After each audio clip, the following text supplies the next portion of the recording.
had other talks about World War I. This particular talk about propaganda posters is based on the fact that we have a wonderful collection of them at WSU, both World War I and World War II. And I studied the politics of public display, and I got thoroughly engaged in what themes, what issues these posters are talking about. So we will get to learn about World War I. I know some of you are studying it or will be studying it, but we're going to be learning about a specific aspect of it. How many of you ever, it's probably not likely, but every so often I will meet people. Anybody here who is ever know anybody who ever fought in World War I, or a grandparent, or maybe a parent who knew people who were in the war? So it's not quite so ancient. I was just in Washington last week and visiting the Vietnam Veterans Memorial Wall, so I think I have veterans, and there was this 800,000 people at a concert, so I think I'm thinking about the soldiers. Well, propaganda is very much related to that.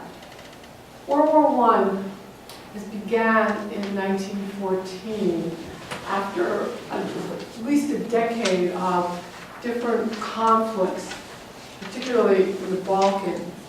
And the various great powers had made treaties that required them to come to aid. And historians will argue, was Germany really the one that precipitated the war? A lot of the conflicts involved different great powers wanting to spread their imperial reach in Africa and Asia. Whether the war could have been stopped after the assassination in Sarajevo of Franz Ferdinand, something that you will get to think about at a different time and place. We're coming in after the United States comes in 1917 in April. At this point, trench warfare has been terrible. Lots and lots of graphic, painful deaths. Has anybody ever seen films or footage that show just what trench warfare was like? A few years ago, there was a film about a horse that managed to survive part of World War I. What happens is, because both sides were more or less equal, you start fighting over every inch. And World War I has cavalry, it has airplanes, it has weaponry that is the beginning of horrible weaponry, as well as more traditional. And the trenches were just dark and damp, and people were getting mowed down because you would finally get up out of the trench, and officers as well as enlisted men were just killed. We have lots and lots of collections and special collections of letters from families and to and from families of soldiers, particularly British. And they're wonderful and wrenching to read. And we're digitizing them, so you'll have a chance to see them, to read them if you don't come to our library. And so by the time President Wilson, Woodrow Wilson, is able to get a declaration of war, there's a lot of ambivalence in the American population about whether we should be entering this war. First of all, there are a lot of people in America of German background. And there's a feeling among many people, this is Europe's fight, why are we getting involved? On the other hand, there are people who want to get into war, but they don't want to. They feel this need to support England. There's a strong sort of English-speaking Anglophilial feeling about England, the mother country. Even if your ancestors weren't from there, this is England has done a very good job of perpetuating its cultural legacy for us. And where we get our laws from, our rule of law, our respect for individual rights, which some of the other European countries were not quite as, should we say, vigilant about. Though I have worked with a lot of people from South Asia, India, and Pakistan. Some of them would have a different opinion, but at the same time, because I teach students from there, they also when I told them I lived and studied in England, they were very impressed. So I think that they also, even very young people, have this cultural legacy. Britain has done a very good job, and with some substance, about this emphasis on balancing the rights of the community and the rights of the individual. So what happens that brings us into war is that along with all the trench warfare, there's submarine warfare. And the Germans attack a ship, the Lusitania, and after that, we make a declaration of war. Indeed, a red line that would not be crossed.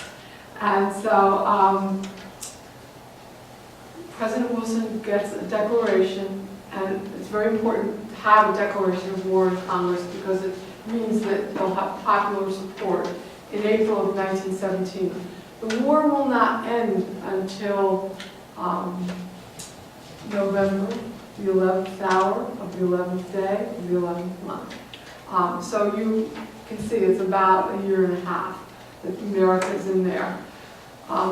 We don't have the same difficulty getting troops because a lot of the terrible fighting has been over.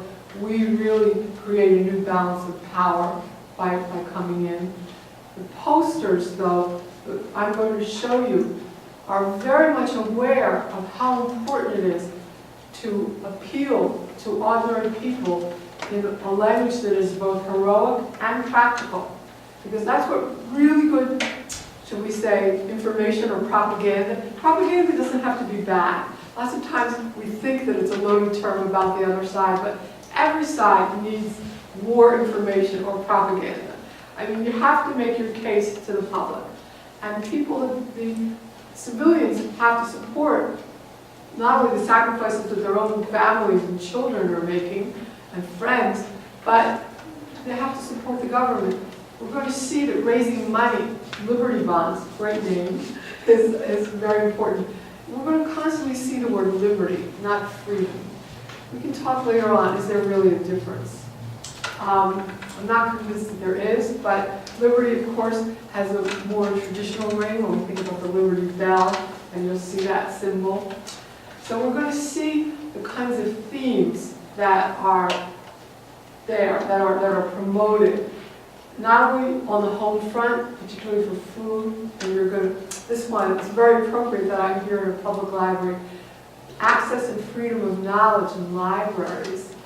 This is one thing I will definitely say for Britain and America and Canada and Australia. We are the home of public libraries. The year I lived in Spain, much to my surprise and disappointment, there are 11 libraries in Madrid, for a city of many millions of people. And I was tutoring somebody and explaining the idea of taking a book out of the library, and the student, who was about your age, looked at me with surprise, and he said, well, if we had that, they just wouldn't bring the books back. And I did take books, I had borrowed privileges from the University of Madrid, and they were overdue, and they were so happy to have the books back, so I always felt ambivalent. But the idea of access to knowledge is very important, and we'll have an opportunity to talk about that. And the food shortages. I think people, I don't know how much is dated from before that, but the whole idea of cleaning your plate and how important food is certainly central, because as these different armies, the French and the German armies, were going into towns, they were taking the local food, in Belgium in particular. So let's now look at some of the materials. Here are some posters about why we fought. Now, this is, if you look at how impressive it's done, this is actually gold leaf on these materials. I hope it doesn't seem to be coming through as well as I would like. Should we maybe turn on one of the lights?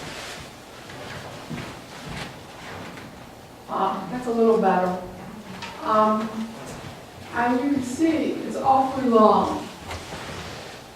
Very wordy. I have to tell you, Woodrow Wilson was like that. Woodrow Wilson was a progressive. And progressives then, as now, want to use government to remake the way people think and feel and act, mostly act. But to use governmental institutions to promote civic improvement and bettering the human condition. And for him, this was a real quest or crusade for democracy, to spread democracy. He was not interested in expanding empire, though frankly America really already did have an empire, whether we called it that or not. But if you think about the Philippines and our role in Cuba after the Spanish-American War, a few other places in the Caribbean. But yeah, that was always the tension in the war, because these European countries were very interested in their empires. And that was a very different war aim from making the world safe for democracy.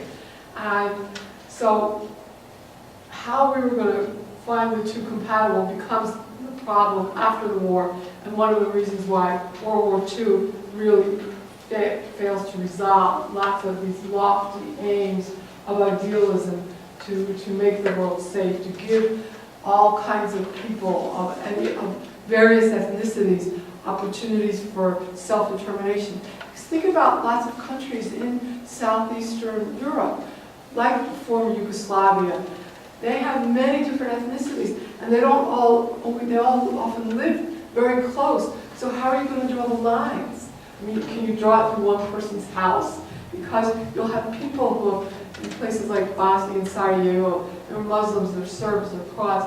Even if they're concentrated in certain places, in certain cities, lots of people live together. And this is, we're going to see lots of anti-German propaganda.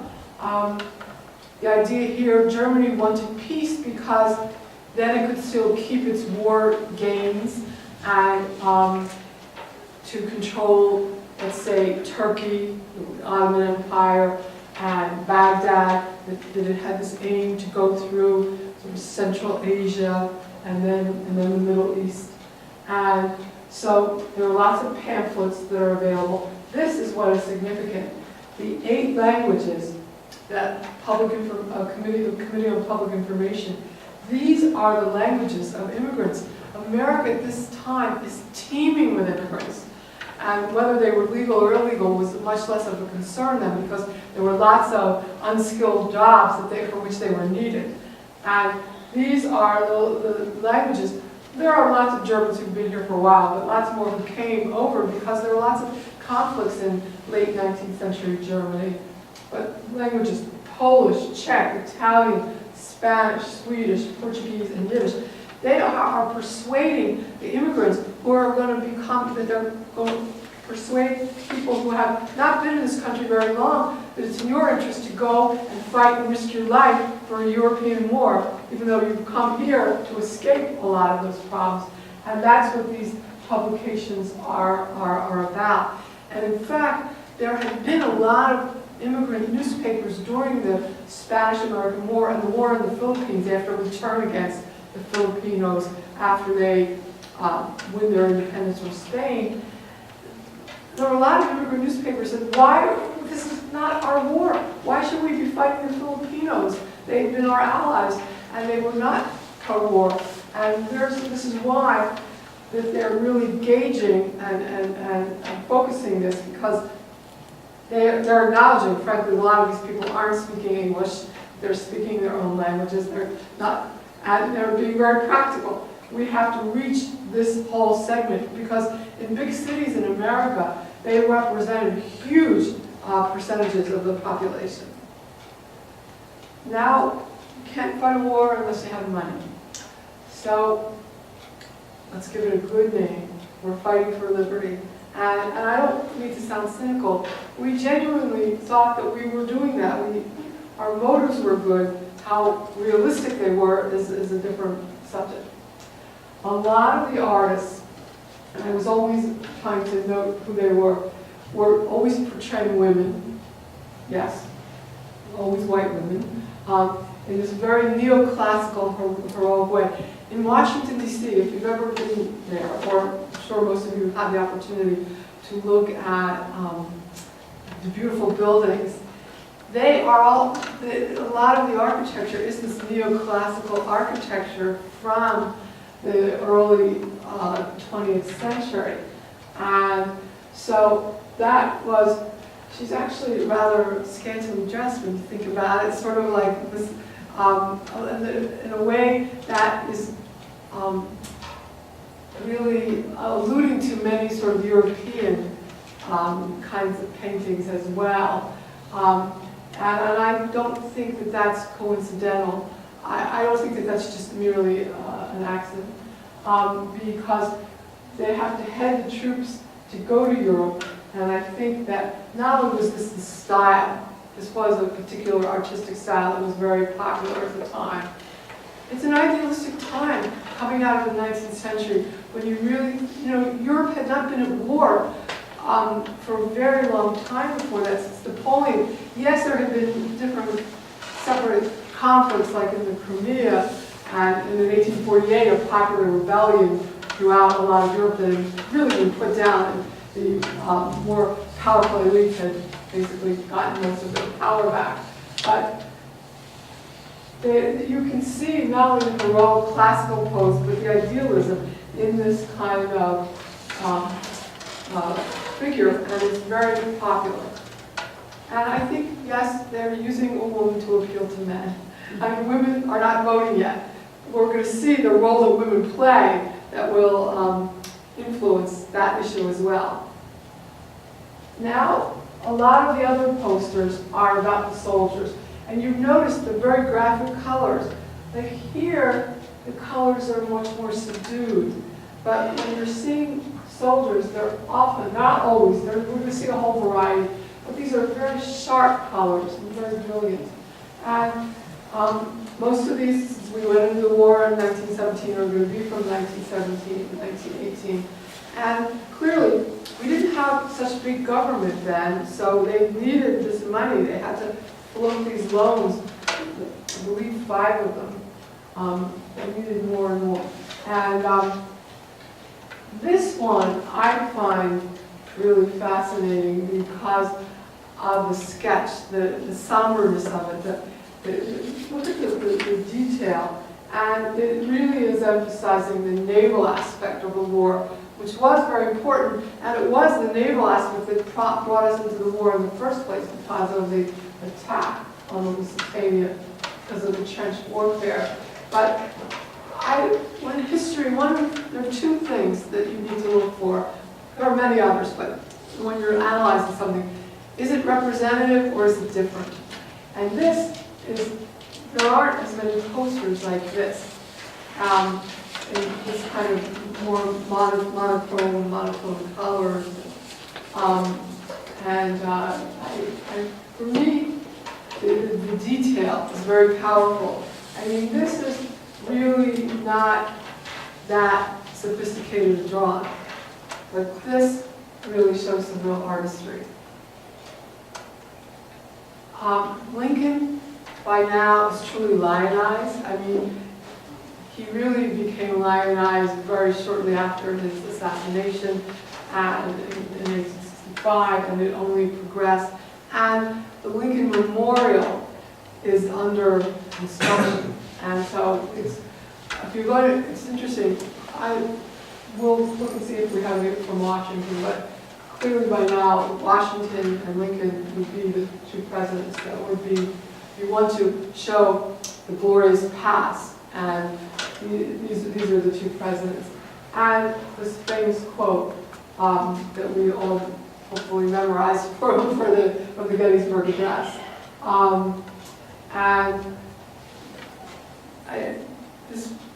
I lived in South Carolina, and I learned right away. You shouldn't really mention Lincoln a lot until you knew who you were talking to.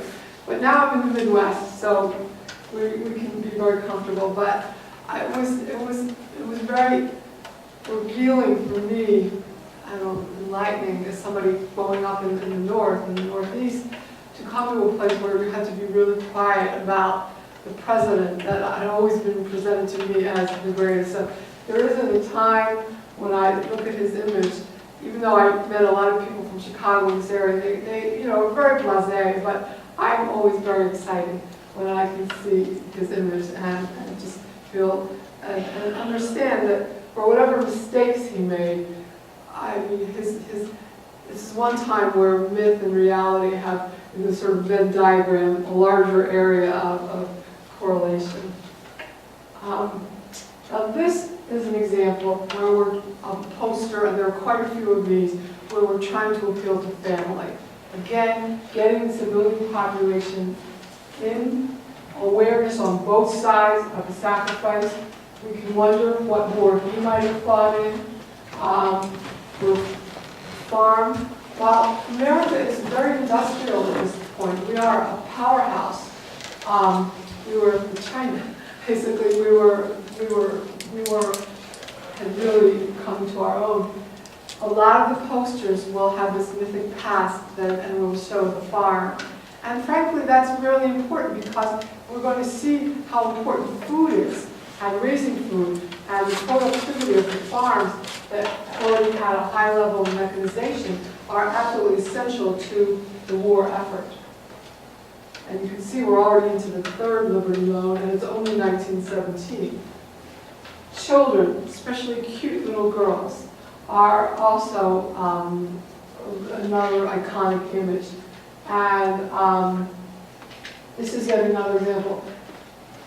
Unlike that Pinnell poster with all the complex series of lines, so far these others are quite, should say, blunt, direct in their lines. And this is very representative of bringing young children and the sort of nostalgia and sentiment, a lot of sentimentality here. This is an example, and I'm from Philadelphia, so this very much resonates, but even if I weren't, it would resonate. If there's one city that would really evoke liberty, it would be Philadelphia, Liberty Bell, where the Constitutional Congress met. And so bringing that, so we did see Lincoln. So far we haven't seen Washington yet, but you can see that colonial past, and of course very apropos with the Liberty Bell. And that is used again and again. You know, there's you could come in. There's a Bell phone in Wichita, in Delano, and it uses the same symbol, but it must have predated Bell telephones, so it got to do it. But this is a very clever, should say, propaganda piece that to get civilians, because you would put it on your door, and it's particularly significant because now people have telephones. I know for our younger people, maybe this whole idea of a landline telephone is a little bit unfamiliar, but the idea, people actually had to be taught then how, if you've seen Downton Abbey, that how to answer the phone, how to dial, and so the idea of the symbol, because Bell telephone is really the predominant company, is playing into the availability of these home telephones and their symbol. This is an example. This flag is different from what we're used to, but that was a symbol of these, third Liberty Loan, hence 3 vertical blue stripes like that. And they were really the prevalence of these Liberty Loan shows how much they were trying and how much they needed the money. Now, this poster is really significant. I had an opportunity in Wichita to buy some additional ones for the collection. And while this is not one of them, I was very interested. I wanted posters that had a real culturally diverse and wide, broader cross-section. That just like that one that I showed you about the languages, the 8 languages of immigrants, you can see that this poster, remember the flag of liberty, support it, because people have come over, they've been through El Salvador, many of them, but they're speaking out to immigrants. Come inside the tent, the national tent. We want you here. Even if we didn't always act if we wanted you here, we want you here now because we need you. And look at the languages it was produced in: Italian, Spanish, Hungarian, Yiddish. This shows the immigrants. And so a lot of them are from Southern Europe, and the Hungarian Yiddish, Yiddish, the language of Eastern European Jews.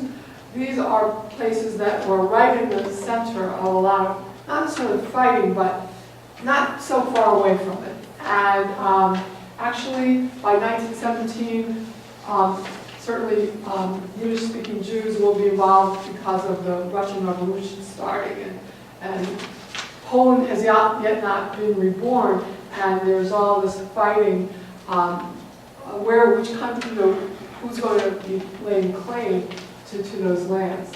And so there are huge numbers of immigrants from these areas. And so, but you notice the colors are not those same bold colors. They're not as subdued as the others, but they are, I think, in a more subtle range of colors. This one also, well, this is a combination. You have these more subtle colors. This is one that I was able to acquire recently, and we're already probably in the 4th or the 5th. But this one, unlike the others, is showing a scene from Europe. So definitely appealing motherhood and babies. There were so many orphans because there was such a high rate of fatalities among the soldiers. But look at these colors. They're very somber, and yet they really get your attention, I think, because of the yellow and light, and this very, very bright red down at the bottom. This is, I think, this is one case where the somberness and the brightness work. I think the black sort of gives you that kind of mediating space. Now this is an example of an anti-German propaganda poster that we're still involved in the Third Liberty Law in 1918. And this is an example of where you have actually 3 different styles. Look at all the lines of the soldier. It reminds us of the ship. And you have somber colors, dark colors, and then you have bright colors. In terms of propaganda, this is very effective. I mean, they are, and look what they're showing, the soldier being, he's powerful, an enemy worthy of vanquishment, it's a tough battle, and yet we have what was presumably an American soldier gaining access. And over there, a fatality, showing that no, it's actually a woman who's in very dire straits and holding a baby in her arms. So now we're going to see there was a lot of opposition to the war. There were reasons why the government had to invoke Alien and Sedition Acts. Not just socialists who really didn't want the war, but immigrants, and there were Christian pacifists. And it just how happens, you don't have posters from socialists, and who really were working very hard in the cities like Eugene and others to try to gain, to promote opposition to the war. All written down there, but they had conscientious objectors, but they would get a lot of flack in the streets of the cities. So these are British, and Jesus said, one of his many pacifist statements, love your enemies, bless them, curse you, do good to them that hate you. And so you can see, and the one I'm going to show you next, this is from British Society of Friends, Quakers, many of whom ultimately settled in Philadelphia.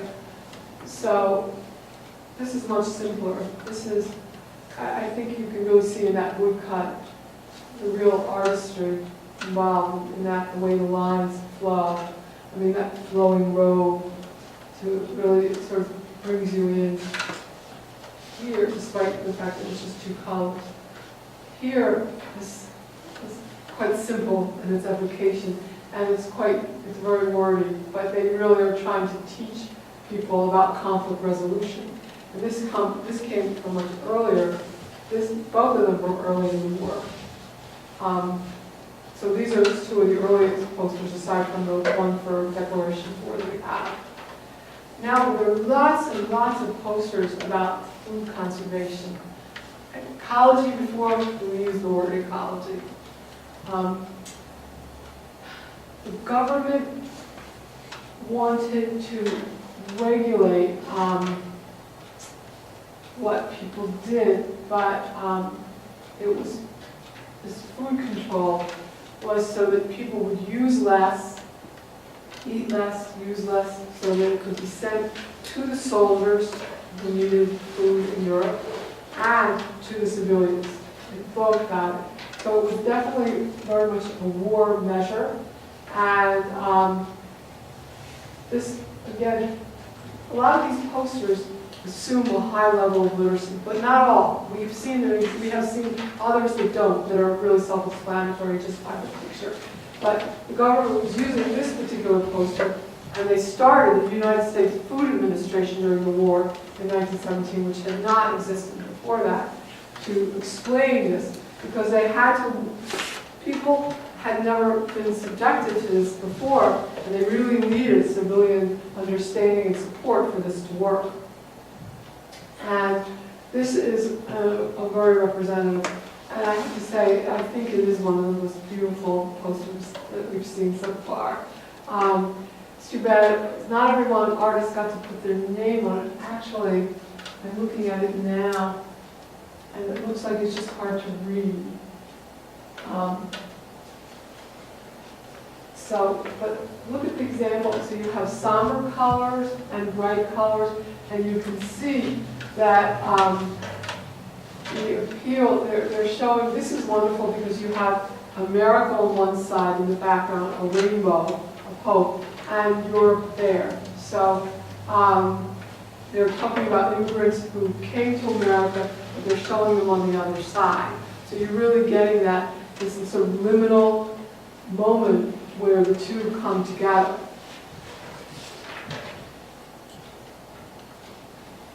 Here, just like the one we saw that went back to colonial Philadelphia, instead of the spirit of 76, the spirit of 18. But look at the difference in terms of the complexity of this image and this image. You can see, so they want farmers to see that they are civilian soldiers and working very hard for the war, and how absolutely essential they are. And the colors are really much simpler too. Red for emphasis. You know, red and yellow are the two colors that really get your attention artistically. This is like the Joseph Cannell ones about the ships. And sugar means ships. People in this country, we take sugar for granted. Maybe we have too much sugar. You know that. But sugar was really, really important. First of all, people ate fewer sweets then. But the idea that if people just conserve, they will be able to get sugar over to Europe, where it really is needed, because people were starving there, and everything was really needed. And so they're showing just how much it will really add up. And you can see the complexity of this.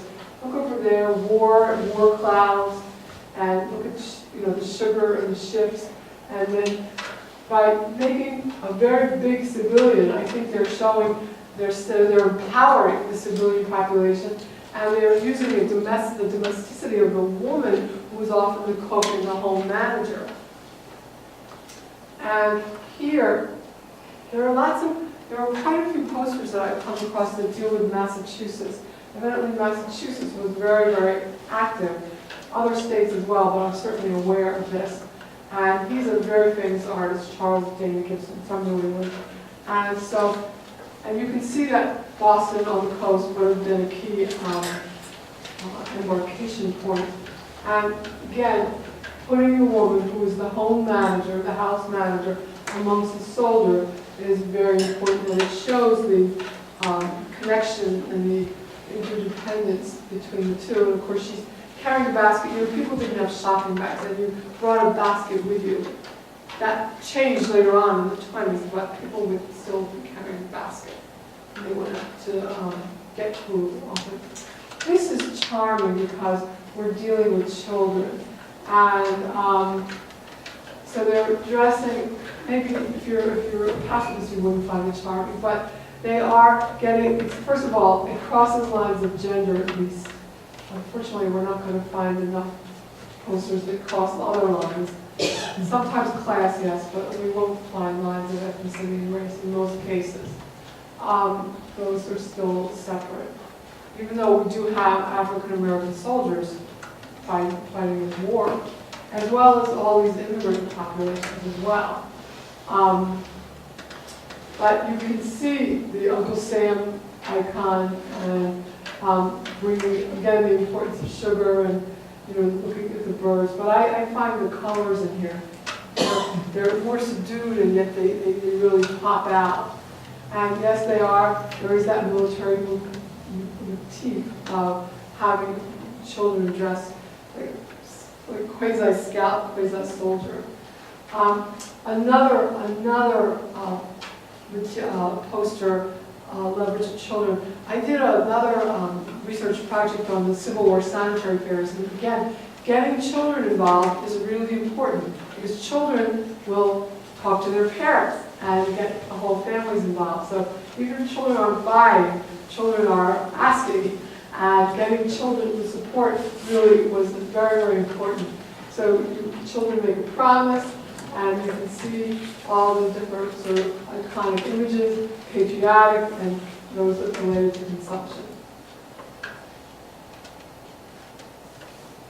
Now, this example for posters is also showing this very fine skill involved to get that. Somber, yes, because they're focusing on the war in France, and saying it in very few words, which to me makes it even more powerful. You can't fight and raise food at the same time. Not because you can't do both, but they're using a lot of farm fields that are as battlefields. Especially if you ever go to Belgium or look at images, you'll see that that's what was happening. So we deny ourselves a little, it makes a big difference over there. This is an example. Notice the word Prussianism. They don't always say Germanism. Prussia is the most powerful state in the German Empire, and a lot of the leaders, civilian and military, come from there. And so you see the bright colors for the patriotism and the somber colors for everything around it. But we can see so far just how important this issue is. And yes, this is some more anti-German. This is probably one of the grimmest images in our collection. The U-boats, that resonate because remember the attack from the U-boats got us into the war, was the trigger. And so, which will fail first, food or frightfulness? And if you're afraid, if you lack food, it's going to make you much more fearful because you're hungry and you can't fight and you can't do support the people who are in the hospitals. So this is, and the colors in this one are very haunting. This particular shade of green and this orange. Now we're going to talk about volunteer efforts. Just as in the Civil War, promoting volunteer efforts was very, very important. The American Red Cross, very important, but let's look at a few other organizations. The Young Men's Christian Association, the Young Women's Christian Association. People in other religious traditions did not necessarily feel welcome by these predominant Protestant organizations. So we have the National Catholic War Council. Remember, this is a time when there is a lot still prejudice against Irish and Polish, a lot of Catholics, the Jewish Welfare Board, certainly anti-Semitism was very much a fact of life. And there are lots of global agencies, and the umbrella agency is called the War Camp Community Service, and we'll see an example of one of those. And the American Library Association. And we're going to see just how many posters are leveraged for library work. and the Salvation Army too, which is very, very active abroad as well as at home. Now, this is an example. Women in Europe are working, and here this is for the women of France, and we owe them houses of cheer. So we are, there's in 1918, there's a United War Work campaign. All those different organizations that we saw on the other screen are raising money to send to them. And women then were doing very, very tough labor because the men had died or they were fighting. And again, the colors, I think, are very, very powerful. If you look above, you'll see an American flag, you'll see a French flag. Very light colors, but this is the foyer, the Hall of Alliances. And so, yellow here is the bright color, a little bit of red. This one is probably one of the most, also I think one of the most striking of these posters. And here, the Boys Working Reserve was a really important organization because young men had a lot of energy and they had a lot of skill. A lot of people are working on farms or they're working in factories. People are leaving school much younger, even when they're boys. And they are also perhaps at that age where they might then want to enter the war. But they get using that energy so that they are well occupied and for the benefit of everybody is very important. But look how, this is those neoclassical images, almost something if you think about Harry Potter or some of those. I often wonder when I look at these images, if authors like that hadn't gone back to older posters, the styles. I look at the graceful neoclassical heroic pose, coming out almost like a phoenix rising, and that bird-like image covering. Now, women really come into their own during the war because of nursing. It's absolutely essential. The nursing for going over to Europe, young women gained a lot of independence. In Wichita State University, which was Fairmont College at the time, there were faculty members who left to become nurses and graduates of the college who went, and they were there in Europe, and when soldiers who were wounded came back, they were in the States as well. 25,000, that's a lot, and it shows how essential their work was. And this is one of the ways when women are in the factories and nurses that helps to influence the vote after the war that will give women the right to vote, and the amendment that will enable that. Here's the war camp community service. You see, soldiers come back, or soldiers before they're sent over need useful activities. They want good social, wholesome social activities. They don't just want them going off base, drinking, carousing, getting otherwise, shall we say, diverted. And they want to also foster friendships and the kinds of connections that you're fighting for your mates that will help people. So that, and they want them writing home. They want them to have a safe place when, either before they leave, while they're getting their training, or when they come back, before they've been demobilized. And so this really does represent a very important point. If you want to win any kind of battle, you need good morale. Morale is winning the war. Now we're getting to the library posters. You can see ours are really the originals. Sometimes something is torn out. Here, an even brighter orange. But your money brings the books we need. That, in addition to writing letters, there is an enormous stress on bringing thousands of magazines and books, and people are buying them and bringing them. And the American Library Association really comes into its own and is one of the key agencies. And so you can just see that from the range of things, this is one example. And this is the beauty of this poster. I hope this comes through. Look at the way the the books are done, and they're very practical books. So you're not just going to read novels or comic books, but you're going to read books that are going to help you learn skills that you can use after you finish fighting in the Army. Look, drafting, citizenship building, shop work, business, seamanship, engineering, law, foreign trade, shipbuilding.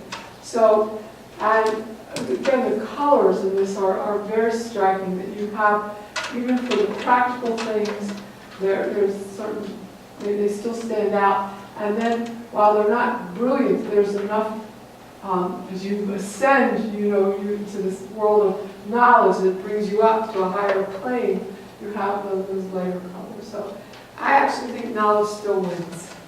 Practical as well as theoretical.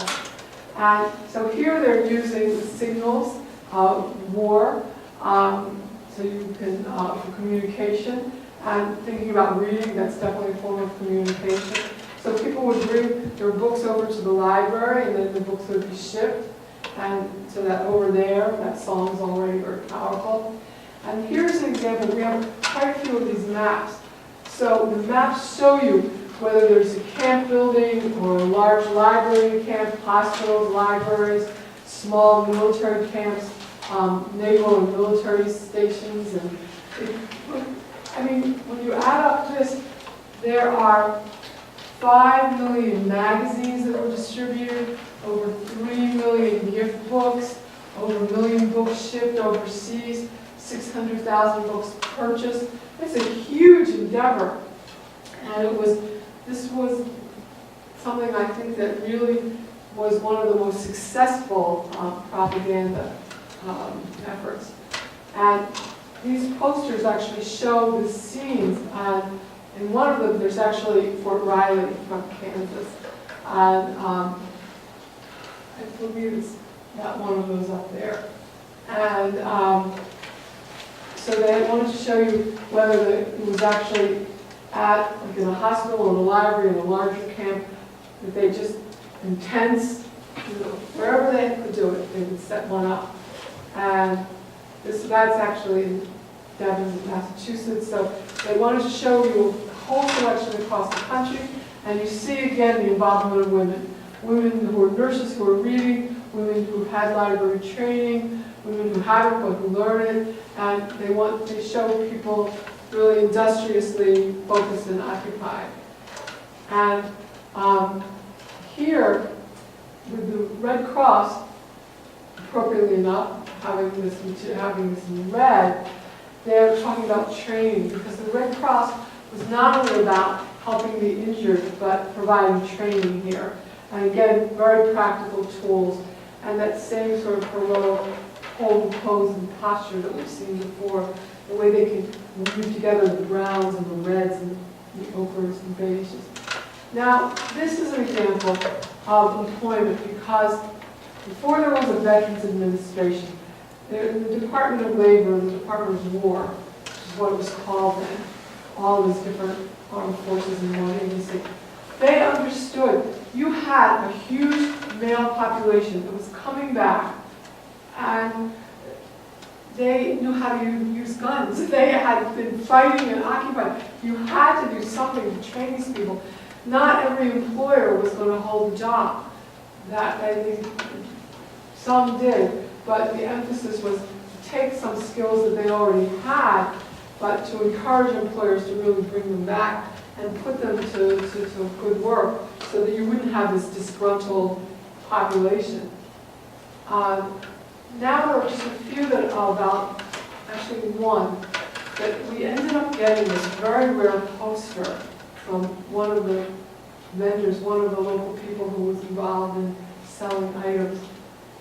I have a soft spot for him. He ended up dying like a year and a half ago. Just a wonderful man. And he would see things for us, and we would get first choice. I miss him dearly. And this one was very enlightening to me, because I thought that posters like this would have come later in the 1930s. But in fact, because of the Russian Revolution and all the very substantial Jewish populations in Poland and Russia and areas that Russia controlled, like Romania, when the communist side and the traditional sort of monarchist side were fighting, Jews were often caught in the crossfire. And so there was a huge population that was really suffering, and they were, since they were, while a substantial minority, they weren't going to get aid from governments or churches, so they needed to be able to get Jewish populations in America to help them, because otherwise they were really starving. And in Kansas, and I'm assuming it's mostly Kansas City, perhaps Wichita as well, because the population there, Jews is actually larger than that, was setting up quite a substantial sum of money, $150,000 that they wanted to raise, because the starvation was very, very serious. This is not the Louis B. Mayer of the movies, this is somebody else. And that is actually the end, but of the posters, but not of the opportunity for us to talk. I hope you have questions and comments. I'll do my very best to respond. Do you have questions? This one is wonderful to look at. Yeah. Just a comment, and I always have comments when I teach history, so Yeah. some people here know that. My wife Are there knows that. students here? Be quiet. None of mine, I think, maybe some are here. Some of your images talk about rationing of food, trying to conserve food, and well, certainly, you know, Central Europe under Germany and Austria is starving. They're blockaded, and of course, Britain has to import most of its food, and you know, France, Belgium, many places, of course, are short on food. There's the argument that a lot of the rationing and a lot of the efforts to get people to sacrifice are as much about mobilizing people to make people feel like they're contributing to the war effort. It's like, you know, weedless Wednesdays. Well, if you live in Kansas, there's no shortage of wheat. In fact, there's bumper crops during that period of time. Yes, and people are planting more, and Right. after the war it will become a problem. Exactly, and then the Dust Bowl strikes, and the areas that they plowed up they shouldn't have are blown away.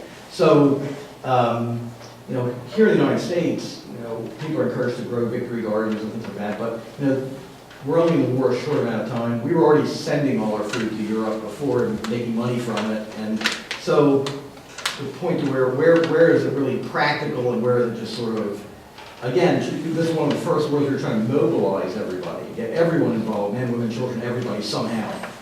But it creates problems for this country after the war, very, very quickly. You're right about that, and I'm really glad you brought that up. They weren't so much rationing food the way they were in World War II. We don't have ration books in World War I, but they are controlling the prices, and they are heavily promoting conservation to send it over there, and more planting. And so, frankly, the farmers will bear a disproportionate burden of the war. And I think populism helps ends up promoting this, informing of this problem and getting support. Farmers really suffer so much because they're encouraged to plant so much, and while the government is buying it up, so they have a few bumper years, boom, after the war, and as you pointed out, we're in there about a year and a half, they have planted all this, the land has actually been overused, and then the price goes down because they have no place to sell it. And while you have bad climate in the 20s, it's also because the land has been depleted. I mean, so World War I really has an effect domestically on places like Kansas and other Midwestern places, because farmers really pay heavily and dearly for national needs. And I really think that relates to the opposition later on to the League of Nations, not only because it seems impractical, the idea that nations really don't want to give up their sovereignty. We see that. And Wilson really, how can you draw lines in places like the former Yugoslavia or the former Austro-Hungarian Empire when you have so many different kinds of Eastern European ethnicities on top of each other, living side by side. And so it's not just that there was a return to domestic concerns after the war, but I think a lot of people are very irritated with Wilson. And it relates to Also, when he food. ran for re-election in 1916, one of his slogans was, "He kept us out of war." Wilson's pushing neutrality for years, and then Yes. suddenly he turns right around and says, "No, we've got to fight." Excellent point. And voters who had elected this man feel like they've been whiplashed, which of course they were. In other words, was he being sneaky? Was he really wanting us to get into war all along? You can make that case. I think that's something that there's quite a bit of evidence that if you look at his private papers. And so, you're right. What a change a year will make. So were they looking for a trigger? You know, that's the Zimmerman telegram in Mexico is wondering, was this something the U.S. wanted? Or at least a segment of, and particularly progressives in the government. Well, I say, why would they want? Why would he want us in the war? Because he had this affinity with Britain and the English-speaking world countries must make the world safe for civilization and knowledge. When you're reading all those books, it's going to help you become a partner and contributor to civilization.